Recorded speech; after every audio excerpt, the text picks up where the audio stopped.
Good afternoon. Welcome to the Midday Mull for Saturday, the 7th of August.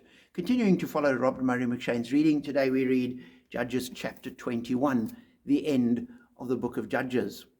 And a book that started off well with Israel settling in the promised land and God raising up leaderships ends up very, very poorly, where there's complete chaos and disaster follows disaster. The city of Gibeah behaves morally appallingly, not that anyone else behaved morally well. And so the Israelites say, we have to punish them, but then the rest of the tribe of Benjamin sides with them, and you have the civil war, and there's great loss of life. And then at the end of it, the Israelites say, we've now taken an oath, which they weren't told to do, but they chose to do, that none of us will give a daughter in marriage to a Benjamite.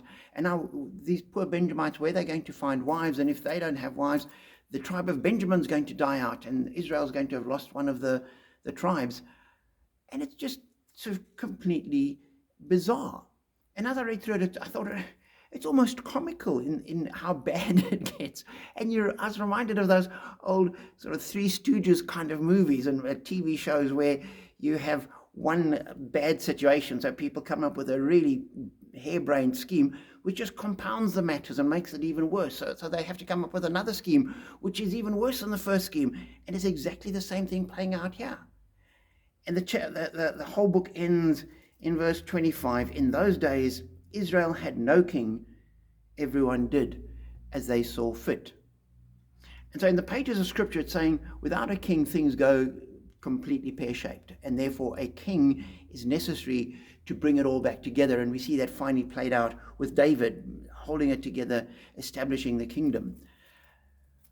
But for us today, we need to recognize we have a king, Jesus, and if you haven't got that king, then things start going pear-shaped. And the minute people follow this dictum of everyone did as they saw fit, society and culture and the world will begin to unravel, because nobody will agree on what is right, and everyone will do what they think is right, and everyone will be guided by their self-interest. And it's going to end up much like the book of Judges did, in a shambles. And so we need to be hanging on to our King. We need to be making a difference in the world and calling people to walk in the right way. We need to be modeling how we walk in the right way.